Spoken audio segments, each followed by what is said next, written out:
Hi guys, ನಾವು last session ನಲ್ಲಿ ಏನನ್ನ ಅರ್ಥ ಮಾಡ್ಕೊಂಡಿದ್ದು ಅಂತಂದ್ರೆ ಸೆಕೆಂಡ್ PUC ಬಿಸ್ನೆಸ್ ಸ್ಟಡೀಸ್ ನ ಥರ್ಡ್ ಚಾಪ್ಟರ್ ಆದಂತಹ ಬಿಸ್ನೆಸ್ ಎನ್ವೈರನ್ಮೆಂಟ್ ಚಾಪ್ಟರ್ ನ ಪಾರ್ಟ್ ಎ ನ ನೋಡಿದ್ದು.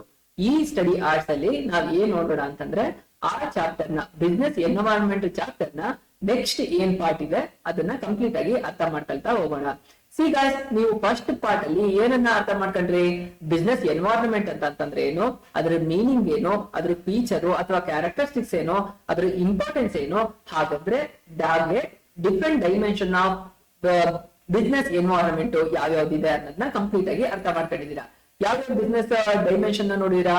ಎಕನಾಮಿಕಲ್ ನೋಡಿರಾ, ಎಕನಾಮಿಕಲ್ ಎನ್ವೈರನ್ಮೆಂಟ್ ಆಗಿರ್ಬೋದು, ಪೊಲಿಟಿಕಲ್ ಆಗಿರ್ಬೋದು, ಸೋಷಿಯಲ್ ಎನ್ವೈರನ್ಮೆಂಟ್ ಆಗಿರ್ಬೋದು, ಹೀಗೆ ಟೆಕ್ನಾಲಜಿಕಲ್ ಎನ್ವೈರನ್ಮೆಂಟ್ ಆಗಿರ್ಬೋದು. ಕಂಪ್ಲೀಟ್ ಆಗಿ ನೀವು ಅರ್ಥ ಮಾಡ್ಕೊಂಡಿದ್ದೀರಾ. ಈಗ ಈ ಸೆಷನ್ ಅಲ್ಲಿ ನಾವು ನೆಕ್ಸ್ಟ್ ಕಾನ್ಸೆಪ್ಟ್ ಆದಂತಹ ಎಕನಾಮಿಕ್ ಎನ್ವೈರನ್ಮೆಂಟ್ ಆಫ್ ಇಂಡಿಯಾ ಅಥವಾ ಇನ್ ಇಂಡಿಯಾ ಅಂತ ಅನ್ನೋ ಕಾನ್ಸೆಪ್ಟ್ ನ ನೋಡ್ತೀವಿ. ಏನು ಎಕನಾಮಿಕ್ ಎನ್ವೈರನ್ಮೆಂಟ್ ಅಂತಂದ್ರೆ, ಎಕನಾಮಿಕ್ ಅಂತಂದ್ರೆ ಏನು ಆಗ್ಲೇ ನೋಡಿದೀವಿ, ಆರ್ಥಿಕತೆ ಅಂತ ಅಂದ್ಬಿಟ್ಟು. ಆರ್ಥಿಕತೆ ಅಥವಾ ಹಣಕಾಸಿಗೆ ಸಂಬಂಧಪಟ್ಟಂತಹ ಎನ್ವೈರನ್ಮೆಂಟ್ ನಮ್ಮ ಇಂಡಿಯಾದಲ್ಲಿ ಹೇಗಿದೆ ಅಂತ ಅಂದ್ಬಿಟ್ಟು. ಸಿ ಗೈಸ್, ನಮ್ಮ ಇಂಡಿಯಾದಲ್ಲಿ 1991 ನಲ್ಲಿ ಎಕನಾಮಿಕ್ ರಿಫಾರ್ಮ್ ಆಯ್ತು. ಯಾವಾಗ? 1991 ನಲ್ಲಿ ಎಕನಾಮಿಕ್ ರಿಫಾರ್ಮ್ ಆಯ್ತು. ತುಂಬಾ ಇಂಪಾರ್ಟೆಂಟ್, ಇದನ್ನ ನೋಟ್ ಡೌನ್ ಮಾಡ್ಕೊಳ್ಳಿ. REFORMS ಎಕನಾಮಿಕ್ ರಿಫಾರ್ಮ್ಸ್ 1991 ನಲ್ಲಿ ಆಯ್ತು. ಆ ರಿಫಾರ್ಮ್ಸ್ ಅಲ್ಲಿ ಎಕನಾಮಿಕ್ ರಿಫಾರ್ಮ್ ಅಂತಂದ್ರೆ ಕನ್ನಡದಲ್ಲಿ ಆರ್ಥಿಕ ಸುಧಾರಣೆ. ಆರ್ಥಿಕ ಸುಧಾರಣೆ ಆಯ್ತು. ಏನು ಆರ್ಥಿಕ ಸುಧಾರಣೆ ಅಂತಂದ್ರೆ ಒಂದು ಎಕ್ಸಾಂಪಲ್ ಮೂಲಕ ಇದನ್ನ ಹೇಳ್ತೀನಿ, ನಿಮಗೆ ಕ್ಲೀನ್ ಆಗಿ ಅರ್ಥ ಆಗುತ್ತೆ. ಥಿಯರಿ ಪ್ರಕಾರನೇ ಹೋಯ್ತು ಅಂತಂದ್ರೆ ಇನಿಷಿಯಲಿ ನಿಮ್ಗೆ ಅರ್ಥ ಆಗಲ್ಲ. ಈ ಎಕ್ಸಾಂಪಲ್ ಪ್ರಕಾರ ಹೋಗ್ತೀನಿ. ಈಗ ನಿಮ್ ಮನೇಲಿ ಯಾರು ಅರ್ನಿಂಗ್ಸ್ ಮಾಡ್ತಾ ಇದಾರೆ ಅಂತಂದ್ರೆ ಮಾತ್ರನೇ ನೀವು ಏನಾದ್ರೂ ಒಂದು ಐಟಮ್, ಈಗ ನಿಮ್ ಮನೇಲಿ ಒಂದು ಸಂಪಾದನೆ ಇದೆ ಅಂತ ಮಾತ್ರನೇ ನೀವ್ ಏನ್ ಮಾಡ್ತೀರಾ? ಯಾವ್ದೋ ಒಂದು ಹೊಸ ಐಟಮ್ ನ ತಗೊಳ್ಬೇಕು ಅಂತ ಅನ್ಬಿಟ್ಟು ಇಷ್ಟಪಡ್ತೀರಾ, ಕರೆಕ್ಟಾ? ಯಾವ್ದೋ ಒಂದು ಐಟಮ್ ನ ನೀವು ತಗೊಳ್ತೀರಾ ಅಂತಂದ್ರೆ ಏನಾಗುತ್ತೆ? ಅದ್ರದ್ದು ಬಿಸ್ನೆಸ್ ಯಾರು ಮಾಡ್ತಾ ಇರ್ತಾನೆ ಆತನಿಗೆ ಇನ್ಕಮ್ ಆಗುತ್ತೆ. ಆತ ಇನ್ಕಮ್ ಆದಾಗ ಏನ್ ಮಾಡ್ತಾನೆ? ಆತ ಇನ್ನೊಂದಿಬ್ರನ್ನ ಕೆಲ್ಸಕ್ಕೆ ಅಪಾಯಿಂಟ್ ಮಾಡ್ಕೊಳ್ತಾನೆ. ಸೊ ಆತ ಅಪಾಯಿಂಟ್ ಮಾಡ್ಕೊಂಡಾಗ ಏನಾಗುತ್ತೆ?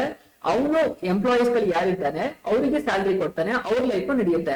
ಹಾಗೆ ಅವನು ಸೇಲ್ ಮಾಡ್ತಾ ಇರ್ತಾರೆ, ಅವನ್ನೆಲ್ಲೋ ಪರ್ಚೇಸ್ ಮಾಡ್ತಾ ಇರ್ತಾನೆ ಒಂದು ಇಂಡಸ್ಟ್ರಿಯಿಂದ, ಕರೆಕ್ಟಾ? ಅವಾಗ ಪರ್ಚೇಸ್ ಯಾರು ಇಂಡಸ್ಟ್ರಿಲಿ ಮೇನ್ ಗೆ ಪ್ರಾಡಕ್ಟ್ ನ ಮಾಡ್ತಾ ಇರ್ತಾರೆ ಅವರಿಗೆ ಇವನ್ ಕಡೆಯಿಂದ ದುಡ್ಡು ಹೋಗುತ್ತೆ. ಆ ಇಂಡಸ್ಟ್ರಿ ಅವರು ಏನ್ ಮಾಡ್ತಾರೆ? ಮ್ಯಾನುಫ್ಯಾಕ್ಚರಿಂಗ್ ಮಾಡಿ ಜನಕ್ಕೆ ಕೊಡೋದಲ್ದೆ ಅವ್ರು ಏನ್ ಮಾಡ್ತಾರೆ? ಟ್ಯಾಕ್ಸ್ ಅನ್ನ ಕಟ್ತಾರೆ. ಟ್ಯಾಕ್ಸ್ ಅನ್ನ ಕಟ್ಟಿದಾಗ ಏನಾಗುತ್ತೆ? ಅವ್ರಿಗೆ ಟ್ಯಾಕ್ಸ್ ಅನ್ನ ಕಟ್ಟಿದಾಗ ಗೌರ್ಮೆಂಟ್ ಹೋಗುತ್ತೆ. ಯಾವಾಗ ಗೌರ್ಮೆಂಟ್ ಹೋಗುತ್ತೆ, ಗೌರ್ಮೆಂಟ್ ಏನ್ ಮಾಡುತ್ತೆ? ಬೇರೆ ಬೇರೆ ಸರ್ವಿಸ್ ಗಳನ್ನ ಏನು ಜನತೆಗೆ ಕೊಡ್ತಾ ಹೋಗುತ್ತೆ. ದುಡ್ಡಿದಂತಾನೆ ಆ ಸರ್ವಿಸ್ ನ ಕೊಡಕ್ಕಾಗದು. ಇವತ್ತು ಹೆಲ್ತ್ ಕೊಡ್ತಾ ಇದೆ ಫ್ರೀ ಆಗಿ ಗೌರ್ಮೆಂಟ್ ಹಾಸ್ಪಿಟಲ್ಗಳ ಮೂಲಕ, ಹಾಗೇನೆ ನ್ಯಾಷನಲ್ ಹೈವೇಸ್ ಗಳನ್ನ ಮಾಡ್ತಾ ಇದೆ, ಹಾಗೇನೆ ಇನ್ನೂ ಏನಂತಂದ್ರೆ ಜನಕ್ಕೆ ರೇಷನ್ ನ ಕೊಡ್ತಾ ಇದೆ. ಸೊ ಹೀಗೆ ಬೇರೆ ಬೇರೆ ಸ್ಕೀಮ್ ಗಳಲ್ಲಿ ಹೆಲ್ತ್ ಆಗಿರ್ಬೋದು, ಎಜುಕೇಶನ್ ಆಗಿರ್ಬೋದು ಫ್ರೀ ಆಗಿ ಕೊಡ್ತಾ ಇದೆ. ಸೊ ಆತರ ಎಲ್ಲಾನು ಕೊಡ್ಬೇಕು ಅಂತಂದ್ರೆ ಇನ್ನೂ ಒಂದು ಇಂಪಾರ್ಟೆಂಟ್ ಆಗಿ ಏನ್ ಮಾಡ್ತಿದೆ? ಸೆಕ್ಯೂರಿಟಿ ಕೊಡ್ತಾ ಇದೆ. ಇಂಡಿಯಾದಲ್ಲಿ ಬದುಕ್ತಂತಹ ಜನಕ್ಕೆ ಬಾರ್ಡರ್ ಅಲ್ಲಿ ಕಾಯ್ತಕ್ಕಂತಹ ಸೈನಿಕರು ಇರ್ಬೇಕಾನೆ.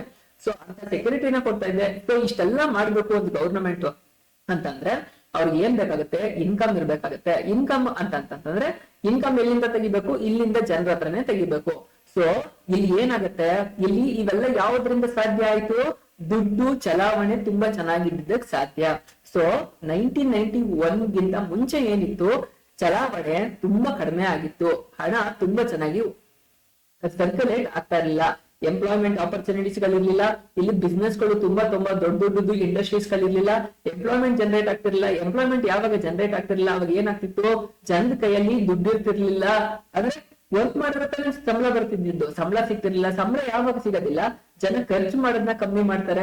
ಸೊ ಹೀಗೆ ಒಂದಕ್ಕೊಂದು ಇಂಟರ್ಲಿಂಕ್ ಇರೋದ್ರಿಂದ ಎಲ್ಲಾ ಕಾನ್ಸೆಪ್ಟ್ ಅವಾಗ ಏನಾಯ್ತು ಅಂತಂದ್ರೆ ಹೊಸ ಎಕನಾಮಿಕ್ ರಿಫಾರ್ಮ್ ನ ಮಾಡ್ಬೇಕಾಗಿತ್ತು, ಆರ್ಥಿಕ ಸುಧಾರಣೆಯನ್ನ ಮಾಡ್ಬೇಕಾಗಿತ್ತು.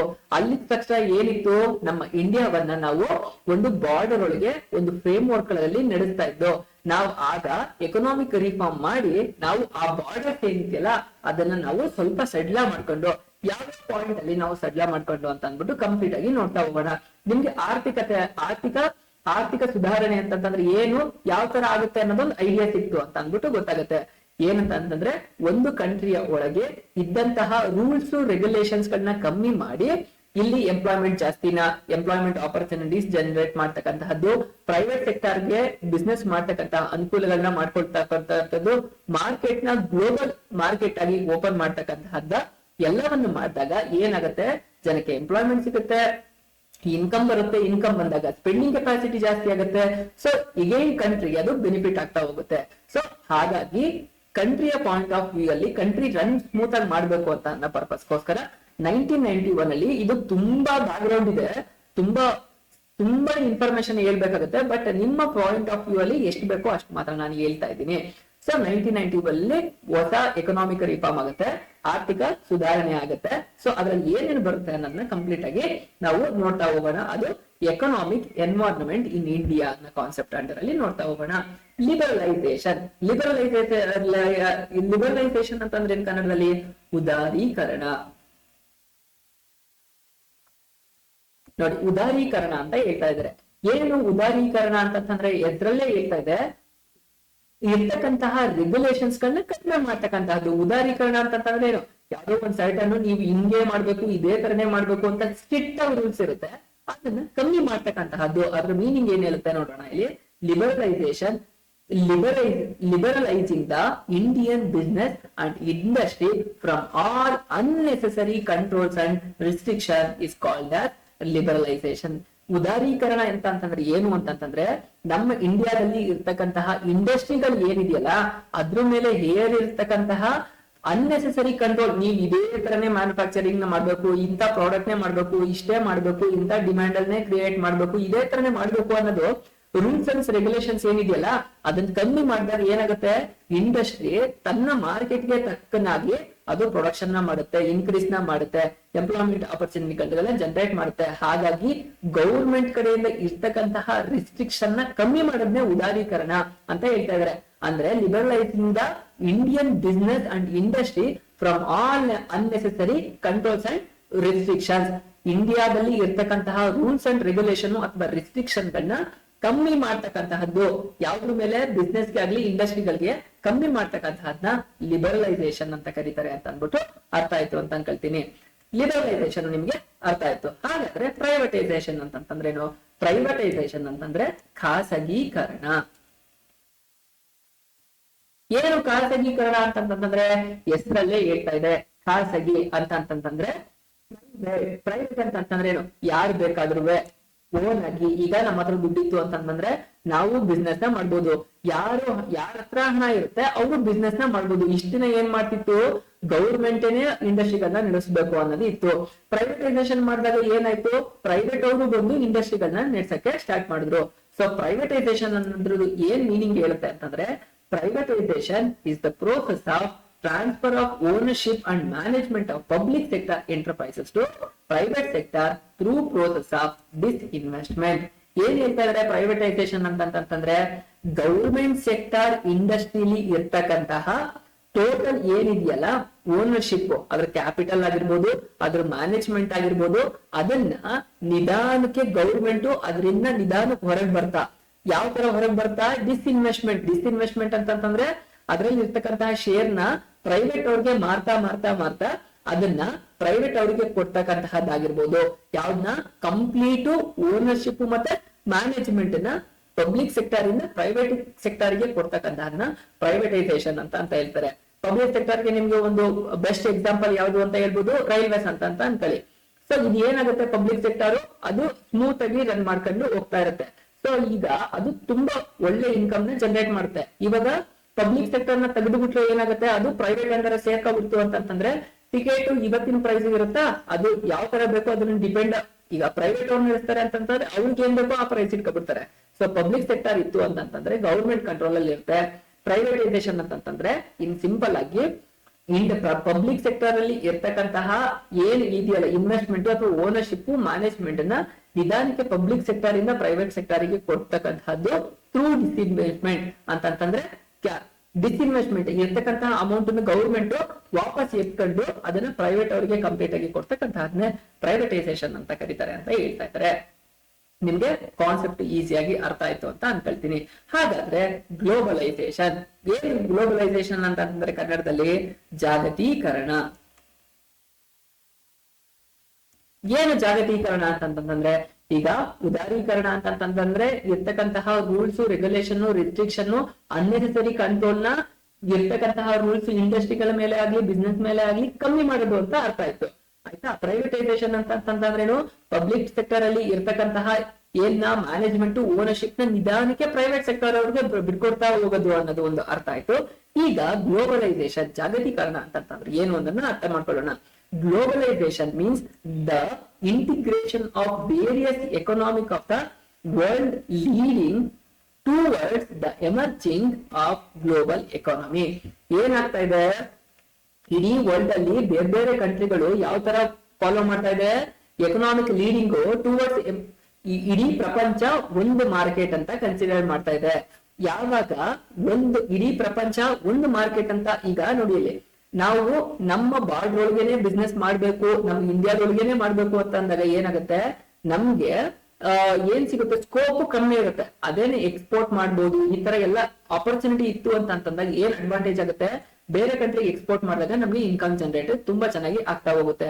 ಸೊ ಇರ್ತಕ್ಕಂತಹ ಮಾರ್ಕೆಟ್ ನ ಗ್ಲೋಬಲ್ ಆಗಿ, ಜಾಗತಿಕವಾಗಿ ಯಾವ ತರ ಬೇರೆ ಬೇರೆ ಕಂಟ್ರಿ ಅವರು ಮೇಂಟೈನ್ ಮಾಡ್ಕೊಂಡು ಬೇರೆ ಬೇರೆ ಕಂಟ್ರಿ ಜೊತೆ ಡೀಲ್ ಮಾಡ್ತಾ ಇದ್ದಾರೆ, ಅದೇ ತರನೇ ಜಾಗತೀಕರಣವಾಗ್ಬೇಕು. ಜಾಗತೀಕರಣ ಅಂತಂದ್ರೆ ಮಾರ್ಕೆಟ್ ಅನ್ನ ಓಪನ್ ಮಾಡ್ಬೇಕು. ಮಾರ್ಕೆಟ್ ಅನ್ನ ಓಪನ್ ಮಾಡೋದ್ರಿಂದ ಏನಾಗುತ್ತೆ, ನಮ್ ಕಂಟ್ರಿಲಿ ಇರ್ತಕ್ಕಂತಹ ಪ್ರಾಡಕ್ಟ್ ಗಳು ಬೇರೆ ಕಂಟ್ರಿಗೆ ಮೂವ್ ಆಗುತ್ತೆ, ಬೇರೆ ಕಂಟ್ರಿಲಿ ಇರ್ತಕ್ಕಂತಹ ಪ್ರಾಡಕ್ಟ್ ಗಳು ನಮ್ಮ ಜನಕ್ಕೆ ರಿಕ್ವೈರ್ಮೆಂಟ್ ಇತ್ತು ಅಂತಂದ್ರೆ ನಮ್ಮ ದೇಶದವರು ಇಂಪೋರ್ಟ್ ಮಾಡ್ಕೊಳ್ತಾರೆ, ಪರ್ಚೇಸ್ ಮಾಡ್ತಾರೆ. ಸೊ ಜಾಗತೀಕರಣ ಅಂತಂದ್ರೆ ನಮ್ಮ ಮಾರ್ಕೆಟ್ ಅನ್ನ ಓಪನ್ ಅಪ್ ಮಾಡಿ ಮಾರ್ಕೆಟ್ ಮಾಡ್ಕೊಡ್ತಕ್ಕಂಥ ಪ್ರಾಡಕ್ಟ್ ಅನ್ನ ಇಲ್ಲಿ ಮಾರಾಟ ಮಾಡಕ್ಕೆ, ಅಥವಾ ನಮ್ಮಲ್ಲಿ ಇರ್ತಕ್ಕಂಥ ಪ್ರಾಡಕ್ಟ್ ನ ಬೇರೆ ಕಡೆ ಕಂಟ್ರಿಗೆ ಕಳಿಸಿ ವ್ಯಾಪಾರ ಮಾಡಕ್ಕೆ ಅನುಕೂಲ ಮಾಡತಕ್ಕಂತಹದನ್ನ ಜಾಗತೀಕರಣ ಅಥವಾ ಗ್ಲೋಬಲೈಸೇಷನ್ ಅಂತ ಕರೀತಾರೆ ಅಂತ ಅಂದ್ಬಿಟ್ಟು ಹೇಳ್ತಾ ಇದ್ರೆ. ಏನು, it means integration of various economic, ಬೇರೆ ಬೇರೆ ಕಂಟ್ರಿಗಳಲ್ಲಿ ಬೇರೆ ಬೇರೆ ತರದ ಎಕನಾಮಿಕ್ ಗಳಿಗೆ ಇದೆ ಅಲ್ಲ, ಎಕನಾಮಿಕ್ ಫಾಲೋ ಅಪ್ಸ್, ಅವನ್ನೆಲ್ಲ ಇಂಟಿಗ್ರೇಷನ್ ಮಾಡ್ತಕ್ಕಂತಹದ್ದು. ವರ್ಲ್ಡ್ ಅನ್ನ ಎಲ್ಲಾ ಕಂಟ್ರಿನೂ ಒಂದು ಮಾರ್ಕೆಟ್ ಆಗಿ, ಗ್ಲೋಬಲೈಸೇಷನ್ ಮಾರ್ಕೆಟ್ ಆಗಿ ನಡೆಸ್ಕೋಬೇಕಾದ ಅಂತಹದ್ದನ್ನ ಗ್ಲೋಬಲೈಸೇಷನ್ ಅಂತ ಹೇಳ್ತಾ ಇದಾರೆ ಅಂತ ಅಂದ್ಬಿಟ್ಟು ಹೇಳಾಯ್ತು. ಲಿಬರಲೈಸೇಷನ್ ಅಂತಂದ್ರೆ ರೂಲ್ಸ್ ಅಂಡ್ ರೆಗ್ಯುಲೇಷನ್ ಇಂಡಿಯಾದಲ್ಲಿ ಇರ್ತಕ್ಕಂತಹ ಬಿಸ್ನೆಸ್ ಗಳು ಅಥವಾ ಏನಿದೆ ಇಂಡಸ್ಟ್ರಿಗಳಿಗೆ ರೆಸ್ಟ್ರಿಕ್ಷನ್ ನ ಕಮ್ಮಿ ಮಾಡೋದು, ಅನ್ಕಂಡೀಷನಲ್ ಅನ್ನೆಸೆಸರಿ ಕಂಟ್ರೋಲ್ ಗಳನ್ನ ಕಮ್ಮಿ ಮಾಡೋದು ಅಂತ ಒಂದಾಯ್ತು. ಪ್ರೈವೇಟೈಸೇಷನ್ ಅಂತಂದ್ರೆ ಡಿಸ್ಇನ್ವೆಸ್ಟ್ಮೆಂಟ್ ಇಂದ ಪಬ್ಲಿಕ್ ಸೆಕ್ಟರ್ ಅಲ್ಲಿ ಇರ್ತಕ್ಕಂತಹ ಓನರ್ಶಿಪ್ ನ ಪ್ರೈವೇಟ್ ಸೆಕ್ಟರ್ ಅವ್ರಿಗೆ ಕೊಡ್ತಕ್ಕಂತಹದಾಗ ಆಗಿರೋದು ಅಂತ ಅನ್ನೋದು. ಹಾಗೆ ಗ್ಲೋಬಲೈಸೇಷನ್ ಅಂತ ಅನ್ನೋದು ಮಾರ್ಕೆಟ್ ಅನ್ನ ಓಪನ್ ಅಪ್ ಮಾಡ್ತಕ್ಕಂಥದ್ದು, ಎಕಾನಮಿಗೆ ಇಡೀ ವರ್ಲ್ಡ್ ಗೆ ಓಪನ್ ಅಪ್ ಮಾಡ್ತಕ್ಕಂತಹದ್ದಾಗಿರ್ಬೋದು. ಇದರಿಂದ ನಮ್ಮ ಕಂಟ್ರಿನೂ ಕೂಡ ವರ್ಲ್ಡ್ ಮಾರ್ಕೆಟ್ ಅಲ್ಲಿ ಪರ್ಫಾರ್ಮ್ ಮಾಡೋಂತಹದ್ದಾಗಿರ್ಬೋದು. ಅದನ್ನ ಏನ್ ಹೇಳ್ತಾರೆ, ಗ್ಲೋಬಲೈಸೇಷನ್ ಅಂತ ಕರೀತಾರೆ ಅಂತ ಅಂದ್ಬಿಟ್ಟು ನಿಮ್ಗೆ ಕಂಪ್ಲೀಟ್ ಆಗಿ ಅರ್ಥ ಆಯ್ತು. ನಿಮ್ಗೆ ಇಫ್ ಸಪೋಸ್ ಒಂದ್ ಮಾರ್ಕ್ಸ್ ಏನಾದ್ರು ಅವ್ರ ಕ್ವಶನ್ ಕೇಳಿದ್ರು ಅಂತಂದ್ರೆ what you mean by liberalisation ಅಥವಾ ಪ್ರೈವೇಟೈಸೇಷನ್, ಗ್ಲೋಬಲೈಸೇಷನ್ ಅಂತ ಅಂತಂದ್ರೆ ಈ ಒಂದೊಂದು ಸಿಂಗಲ್ ಲೈನ್ ಬರೆದ್ರೆ ಒಂದೊಂದು ಮಾರ್ಕ್ಸ್ ಸ್ಕೋರ್ ಆಗ್ತಾ ಹೋಗುತ್ತೆ. ಹಾಗಾದ್ರೆ ನೆಕ್ಸ್ಟ್ ನೋಡೋಣ ಡಿಮಾನಿಟೈಸೇಷನ್. ಏನು ಡಿಮಾನಿಟೈಸೇಷನ್ ಅಂತಂದ್ರೆ ನೀವೆಲ್ಲ ನೆನ್ಪಿರ್ಬೋದು, ಯಾವಾಗ 2016 ಅಲ್ಲಿ ನಿಮ್ ಪೇರೆಂಟ್ಸ್ ಎಲ್ಲಾರ್ಗು ಡಿಮಾನಿಟೈಸೇಷನ್ ಆಯ್ತು, ಹಾಗಾಗಿ ಬ್ಯಾಂಕ್ ಹೋಗಿ ನಿಲ್ಕೊಂಡು ಅಮೌಂಟ್ ಅನ್ನ ಚೇಂಜ್ ಮಾಡಿಸ್ಬೇಕಾಗಿತ್ತು, ಕರೆನ್ಸಿ ಎಕ್ಸ್ಚೇಂಜ್ ಮಾಡ್ಕೊಳ್ಬೇಕು ಅಂತ ಅನ್ನೋದು ನಿಮ್ಗೆಲ್ಲ ಒಂದು ಐಡಿಯಾ ಸಿಕ್ಕಿರ್ಬೋದು. ಡಿಮಾನಿಟೈಸೇಷನ್ ಅಂತಂದ್ರೆ ಏನು, ಕನ್ನಡದಲ್ಲಿ ನೋಟು ಅಮಾನ್ಯೀಕರಣ. ಏನು, ಇರ್ತಕ್ಕಂತಹ ನೋಟ್ ವ್ಯಾಲ್ಯೂ ಏನಿದೆಯಲ್ಲ, ಈಗ ನಮ್ ಇಂಡಿಯಾದಲ್ಲಿ 3 ಬೇರೆ ಬೇರೆ ಹೇಳ್ತಾ ಹೋಗೋಣ. ಅದನ್ನ 3 ಬೇರೆ ಬೇರೆ ಟೈಮ್ ಅಲ್ಲಿ ಏನಾಯ್ತು, ಡಿಮಾನಿಟೈಸೇಷನ್ ಆಯ್ತು. ಯಾವಾಗ ಆಯ್ತು, ಇಸ್ವೀಸ್ ಆಯ್ತಾ ನೋಡೋಣ ನಾವು. ಸೊ ಡಿಮಾನಿಟೈಸೇಷನ್ ಆಯ್ತು. ಏನು ಡಿಮಾನಿಟೈಸೇಷನ್ ಅಂತಂದ್ರೆ ಗವರ್ನಮೆಂಟೇನೆ ಈ ಇಂಡಿಯಾ ಒಂದು ಕಂಟ್ರಿ ಒಳಗೆ ಯಾವುದೇ ಕಂಟ್ರಿಲಾಗ್ಲಿ ಆ ಕಂಟ್ರಿದು ಕರೆನ್ಸಿ ಇರುತ್ತೆ. ಆ ಕಂಟ್ರಿದು ಕರೆನ್ಸಿ ವ್ಯಾಲ್ಯೂ ಏನಿದೆಯಲ್ಲ ಅದ್ರದ್ದು ಏನು ಇಲ್ಲ, ನಿಲ್, ಅದನ್ನ ವಾಪಸ್ಸು ಬ್ಯಾಂಕಿಗೆ ಕಟ್ಟಿ ಅದಕ್ಕೆ ಸಮಾನವಾದಂತಹ ದುಡ್ಡು ಇಸ್ಕೊಂಡ್ರೆ ಮಾತ್ರ ಚಲಾವಣೆಗೆ ಯೂಸ್ ಮಾಡ್ಕೊಳ್ಬಹುದು ಅಂತ ಅಂದ್ಬಿಟ್ಟು ಒಂದು ಡೆಡ್ ಲೈನ್ ಕೊಡ್ತಾರೆ. ನೋಟ್ ನ ಅಮಾನ್ಯೀಕರಣ ಮಾಡ್ತಾರೆ. ಅಂದ್ರೆ ಅದ್ರ ವ್ಯಾಲ್ಯೂ ಇಷ್ಟ ದಿನ ಇತ್ತು, ಈಗ 500 rupees ಇತ್ತು ನಮ್ ಕೈಲಿ, ಅಥವಾ 1000 rupees ನೋಟ್ ಇತ್ತು, ಆದ್ರೆ ಅದಕ್ಕೆ ವ್ಯಾಲ್ಯೂ ಇಲ್ಲ, ಅದ್ರದ್ದು ಯಾವುದೇ ರೀತಿಯಾದಂತಹ ಅದನ್ನ ಬಿಸ್ನೆಸ್ ಗೆ ಯೂಸ್ ಮಾಡ್ಕೊಳಕ್ ಆಗಂಗಿಲ್ಲ ಅಂತ ಅನ್ನೋದು ತೋರ್ಸದ್ನೆ ಡಿಮಾನಿಟೈಸೇಷನ್ ಅಂತ ಹೇಳ್ತಾರೆ. ಮೀನಿಂಗ್ ಒಂದ್ಸಲ ನೋಡೋಣ. Demonetisation is a process in which the government withdraw legal tender status of currency issued by it. ಏನಾಗುತ್ತೆ, ಗವರ್ನಮೆಂಟ್ ಒಂದು ಕರೆನ್ಸಿ, ಒಂದು ಕಂಟ್ರಿಯಲ್ಲಿ ಒಂದು ಗವರ್ನಮೆಂಟ್ ಒಂದು ಕರೆನ್ಸಿಯನ್ನ ಇಶ್ಯೂ ಮಾಡ್ತಾ ಇರುತ್ತೆ. ಇಲ್ಲಿ ಬಿಸ್ನೆಸ್ ಅಥವಾ ಇಲ್ಲಿ ಟ್ರೇಡ್ ಎಲ್ಲ ಸ್ಮೂತ್ ಆಗಿ ನಡಿಬೇಕು ಅಂತ ಅಂದ್ಬಿಟ್ಟು ನಾವು ಎಕನಾಮಿಕ್ ಆಕ್ಟಿವಿಟಿ ಮಾಡ್ತಾ ಇರ್ತೀವಿ ತಾನೆ, ನಾವೆಲ್ಲ ಎಲ್ಲಾರು ಈ ಎಕಾನಮಿಲಿ ಇರ್ತೀವಿ. ನಮ್ಗೆ ಏನಾರು ಐಟಮ್ ಬೇಕು ಅಂತಂದ್ರೆ ನಾವೇನಾರು ಇನ್ನು ಬಾರ್ಟರಿಂಗ್ ಸಿಸ್ಟಮ್ ಅಲ್ಲಿ ಇದೆಯಾ, ಇಲ್ಲಲ್ವಾ ಏನಾರು ಒಂದು ಐಟಮ್ ಬೇಕು ಅಂತಂದ್ರೆ ನಾವು ದುಡ್ಡು ಕೊಟ್ಟೆ ತಗೊಬರ್ಬೇಕು. ಕರೆಕ್ಟಾ? ದುಡ್ಡು ಕೊಟ್ಟು ತಗೊಬರ್ಬೇಕು ಅಂತಂದ್ರೆ ನಮ್ಗೆ ಇನ್ಕಮ್ ಇರ್ಬೇಕು. ನಮ್ಗೆ ಇನ್ಕಮ್ ಇರ್ಬೇಕು ಅಂದ್ರೆ ನಾವು ಕೆಲಸ ಮಾಡ್ತಾ ಇರ್ಬೇಕು. ಆ ಕೆಲಸ ಮಾಡಿ ಎಲ್ಲಾನು ಇನ್ಕಮ್ ಜನರೇಟ್ ಆಗ್ತಾ ಇದೆ ಅಂತಂದ್ರೆ ಆ ಕರೆನ್ಸಿನ ಯಾವ್ದೋ ಆ ಗವರ್ನಮೆಂಟ್ ಅದನ್ನ ಇಶ್ಯೂ ಮಾಡಿರ್ಬೇಕು. ಅದನ್ನ ಯಾರು ಇಶ್ಯೂ ಮಾಡ್ತಾರೆ ಅಂತಂದ್ರೆ ಸೆಂಟ್ರಲ್ ಗವರ್ನಮೆಂಟ್ ಬ್ಯಾಂಕ್ ಅಲ್ಲಿ ಅಮೌಂಟ್ ಅನ್ನ ಅದು ಇಶ್ಯೂ ಮಾಡ್ತಾ ಹೋಗುತ್ತೆ. ಸೊ RBI ಮಾಡಿದಕ್ಕೆ ಆ ಕರೆನ್ಸಿ ಚಲಾವಣೆಯಲ್ಲಿ ಇದೆ ಅಂತ ಅಂದ್ಬಿಟ್ಟು ನಿಮ್ಗೆ ಈಗಾಗಲೇ ಒಂದು ಬೇಸಿಕ್ ಐಡಿಯಾ ಇದೆ. ಸೊ ಹೇಗೆ ಆ ಬ್ಯಾಂಕ್ ಅಲ್ಲಿ ಕೊಟ್ಟಿದ್ದು ನಿಮ್ಮ ಯೂಸ್ಗೆ ಅಂತ ಅಂದ್ಬಿಟ್ಟು ನೀವ್ ಏನ್ ಮಾಡ್ತಿದ್ರಲ್ಲ, ಯೂಸ್ ಮಾಡ್ತಿರಲ್ಲ ಕರೆನ್ಸಿ, ಅದಕ್ಕೆ ವ್ಯಾಲ್ಯೂ ಇಲ್ಲ, ನಿಲ್ ಆಗಿದೆ ಅಂತಂತ ಮಾಡಿದ್ಮೇಲೆ ಡಿಮಾನಿಟೈಸೇಷನ್ ಅಂತ ಹೇಳ್ತಾ ಇದ್ರೆ. ಏನು ಪ್ರೋಸೆಸ್ ಇನ್ ವಿಚ್, ಇದೊಂದು process which government with draw, ಅದು ವಾಪಸ್ ತಗೊಬಿಡುತ್ತೆ. ಈಗ 500 ರೂಪಾಯಿಂದು ವ್ಯಾಲ್ಯೂ ನೋಟ್ ಇತ್ತು ಅಂತಂದ್ರೆ ಅದು ನೀವು ವಾಪಸ್ ಕೊಟ್ಟು ಬೇರೆ ಕರೆನ್ಸಿ ತಗೊಂಡ್ರೆ ಮಾತ್ರ ವ್ಯಾಲಿಡ್ ಇರುತ್ತೆ, ಇಲ್ಲ ಅಂದ್ರೆ ಅದ್ರದ್ದು ವ್ಯಾಲ್ಯೂ ಹೊಟ್ಟೋಗ್ಬಿಡುತ್ತೆ ಅಂತ ಹೇಳ್ತಾರೆ. With draw legal tender status of the currency, ಅವರೇ ಇಶ್ಯೂ ಮಾಡಿರ್ತಾರೆ. ಆ ಲೀಗಲ್ ಸ್ಟೇಟಸ್ ನ ವಾಪಸ್ ತಗೊಳ್ತಕ್ಕಂತಹದ್ದೇ ಡಿಮಾನಿಟೈಸೇಷನ್ ಅಂತ ಅಂದ್ಬಿಟ್ಟು ಹೇಳ್ತಾರೆ. ಇದು ನಿಮ್ಗೆ 1 ಮಾರ್ಕ್ಸ್ ಗೆ ಕೇಳ್ತಕ್ಕಂತಹ ಚಾನ್ಸಸ್ ಇರುತ್ತೆ. What you mean by demonetisation ಅಂತಂದ್ರೆ ಬರಬೇಕು, demonetisation is a process in which government withdraw legal tender status of currency issued by it ಅಂತ ಬರೆದ್ರೆ 1 ಮಾರ್ಕ್ಸ್ ಸ್ಕೋರ್ ಆಗುತ್ತೆ. ಹಾಗಾದ್ರೆ ಯಾವಾಗ ಎಕನಾಮಿಕ್ ಡಿಮಾನಿಟೈಸೇಷನ್ ಆಯ್ತು ಅಂತ ಅಂದ್ಬಿಟ್ಟು ನೋಡೋಣ. ಫಸ್ಟ್ ಟೈಮ್ ನಮ್ಮ ಇಂಡಿಯಾದಲ್ಲಿ ಯಾವಾಗ ಡಿಮಾನಿಟೈಸೇಷನ್ ಆಯ್ತು? 1946 ಅಲ್ಲಿ 12th ಜಾನ್ವರಿಗೆ ಡಿಮಾನಿಟೈಸೇಷನ್ ಫಸ್ಟ್ ಟೈಮ್ ಆಗಿತ್ತು. ಸೆಕೆಂಡ್ ಟೈಮ್ ಯಾವಾಗ ಆಗಿತ್ತು ಅಂತಂದ್ರೆ 1978 ಜಾನ್ವರಿ 16 ಅಲ್ಲಿ ಸೆಕೆಂಡ್ ಡಿಮಾನಿಟೈಸೇಷನ್ ಆಗಿತ್ತು. ಹಾಗೆ ಥರ್ಡ್ ಡಿಮಾನಿಟೈಸೇಷನ್ ಯಾವಾಗಾಯ್ತು? 2016 ಅಲ್ಲಿ ಥರ್ಡ್ ಡಿಮಾನಿಟೈಸೇಷನ್ ನವೆಂಬರ್ 16 ಅಲ್ಲಿ ಆಯ್ತು. 2008 ನವೆಂಬರ್ 2016 ಅಲ್ಲಿ. ಯಾವ ಕರೆನ್ಸಿ ನೋಟಿಗೆ ಡಿಮಾನಿಟೈಸೇಷನ್ ಆಯ್ತು? 1,000 ನೋಟಿನ ಬೆಲೆ ಏನು ಡೈಮೆನ್ಷನ್ ಇರ್ತಕ್ಕಂತಹ ಕರೆನ್ಸಿ, ಹಾಗೆ 1,000 ರೂಪೀಸ್ ಕರೆನ್ಸಿ ಮೇಲೆ ಡಿಮಾನಿಟೈಸ್ ಮಾಡ್ತು. ಅದ್ರದ್ದು ಯೂಸ್, ಅದ್ರದ್ದು ಡಿಮಾನಿಟೈಸ್, ಅದ್ರದ್ದು ವ್ಯಾಲ್ಯೂ ಇಲ್ಲ ಅಂತ ಅಂದ್ಬಿಟ್ಟು ವಾಪಸ್ ಬ್ಯಾಂಕ್ ಕಟ್ಟಬೇಕು ಅಂತ ಅಂದ್ಬಿಟ್ಟು ಅಂತು. ಸೊ ಅವಾಗ ಚಲಾವಣೆ ಇದ್ದಿದ್ದು ಎಷ್ಟು ಕರೆನ್ಸಿ ಅಂತ ಅಂದ್ಬಿಟ್ಟು ಗೊತ್ತಾ? ಈ ಎರಡು ಇದೆಯಲ್ಲ, 86% ಕರೆನ್ಸಿ ಚಲಾವಣೆ ಇದ್ದಿದ್ದೇನೆ ನಮ್ಗೆ 5,500 ರೂಪೀಸ್ ಮತ್ತೆ 1,000 ರೂಪೀಸ್. ಆ ಯಾವಾಗ ಡಿಮಾನಿಟೈಸ್ ಆಗೋಯ್ತು, ಸೊ ಅದನ್ನ ಬ್ಯಾಂಕಿಗೆ ರಿಟರ್ನ್ ಮಾಡ್ಬೇಕಾಯ್ತು. 86% ನಮ್ಗೆ ಚಲಾವಣೆಯಲ್ಲಿ ಇದ್ದಿದ್ದು 500 ಮತ್ತೆ 1,000 ಇತ್ತು. ಅದ್ರದ್ದು ಲೀಗಲ್ ಸ್ಟೇಟಸ್ ಅನ್ನೋದು ಕಳ್ಕೊಳ್ತು ಅಂತ ಹೇಳ್ತಾ ಇದಾರೆ. ಆಯ್ತಾ? 500 ಮತ್ತೆ 1,000 ರೂಪೀಸ್. ಸೊ ಹಾಗಾದ್ರೆ ಈ ಡಿಮಾನಿಟೈಸೇಷನ್ ಫೀಚರ್ ಗಳು ಏನು, ಗುಣಲಕ್ಷಣಗಳು ಏನು, ಯಾಕೆ ಮಾಡ್ತಾರೆ ಅನ್ನೋದನ್ನ ಕಂಪ್ಲೀಟ್ ಆಗಿ ತಿಳ್ಕೊಳ್ಳೋಣ. Withdrawal of legal tender.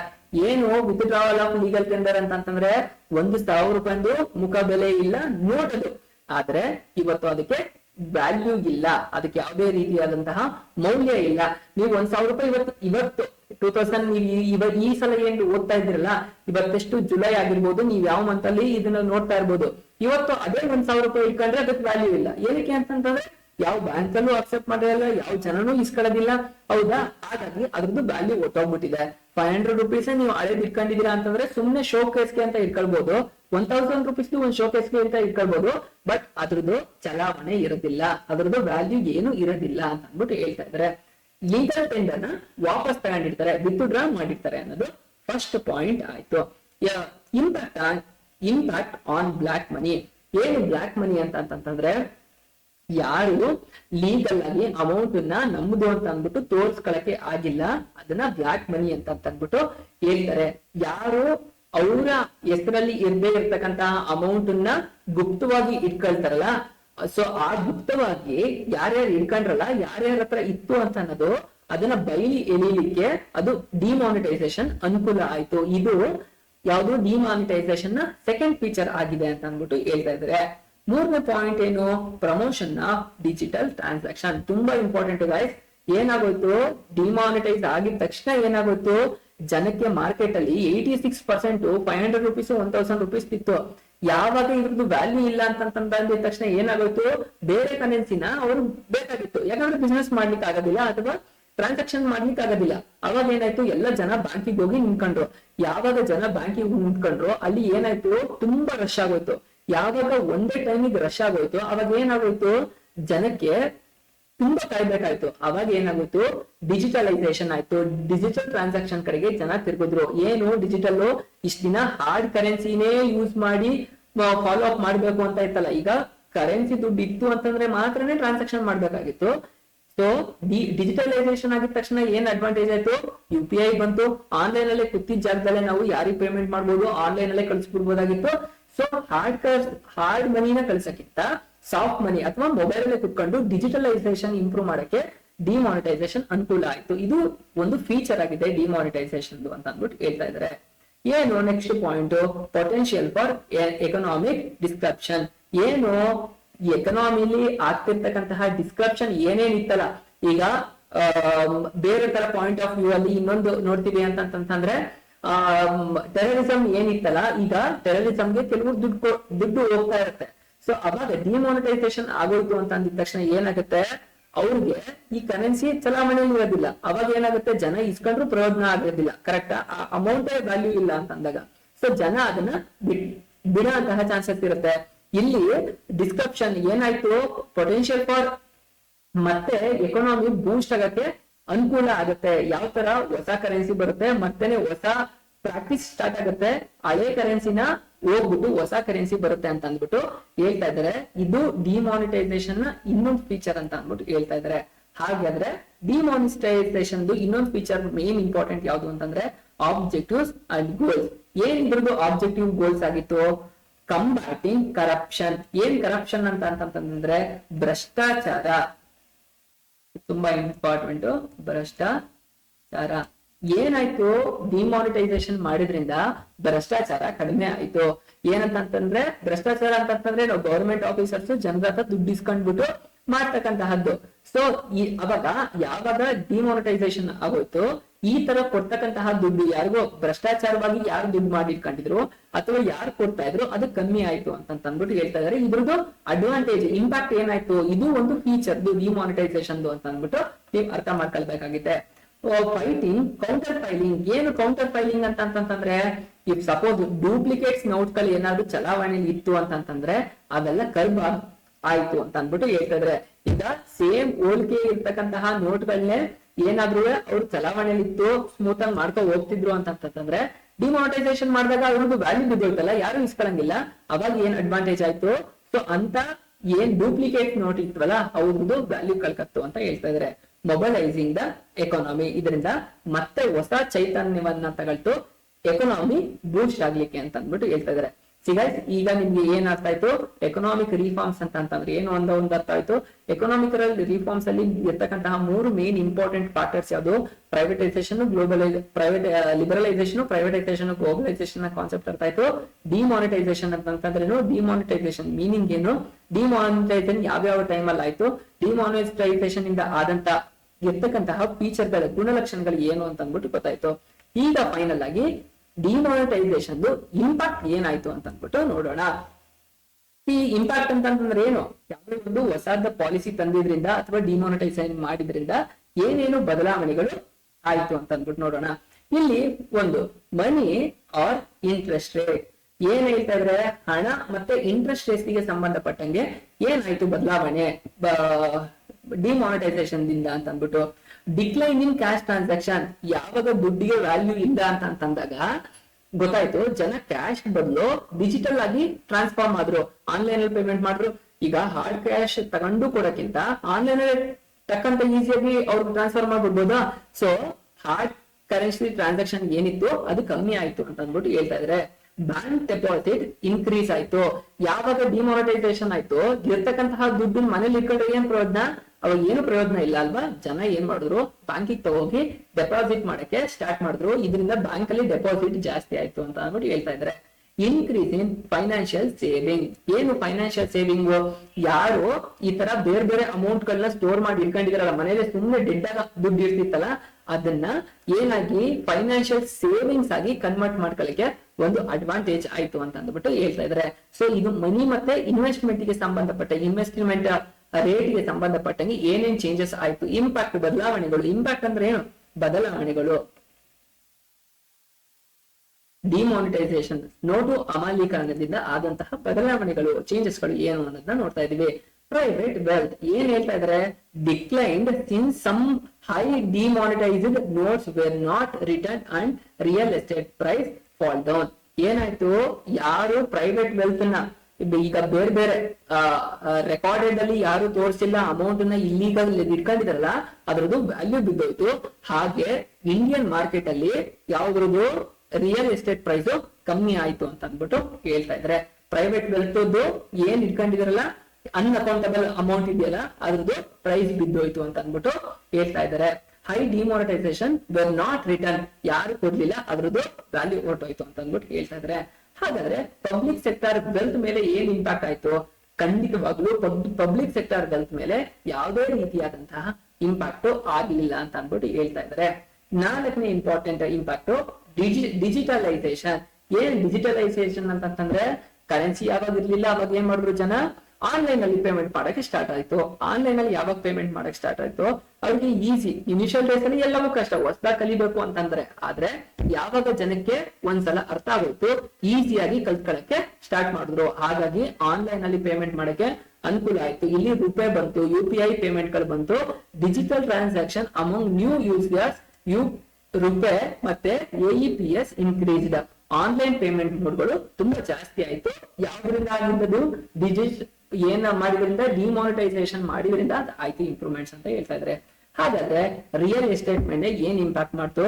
Price of the real estate ಏನಿತ್ತಲ್ಲ, ಪ್ರೈಸ್ ಇತ್ತಲ್ಲ, ಒಂದು ಲ್ಯಾಂಡ್ ಪ್ರೈಸ್ ತುಂಬಾ ಜಾಸ್ತಿ ಇತ್ತಲ್ಲ, ಸೊ ಆ ಲ್ಯಾಂಡ್ ಪ್ರೈಸ್ ಕಮ್ಮಿ ಆಯ್ತು ಅಂತ ಅಂದ್ಬಿಟ್ಟು ಹೇಳ್ತಾ ಇದ್ರೆ.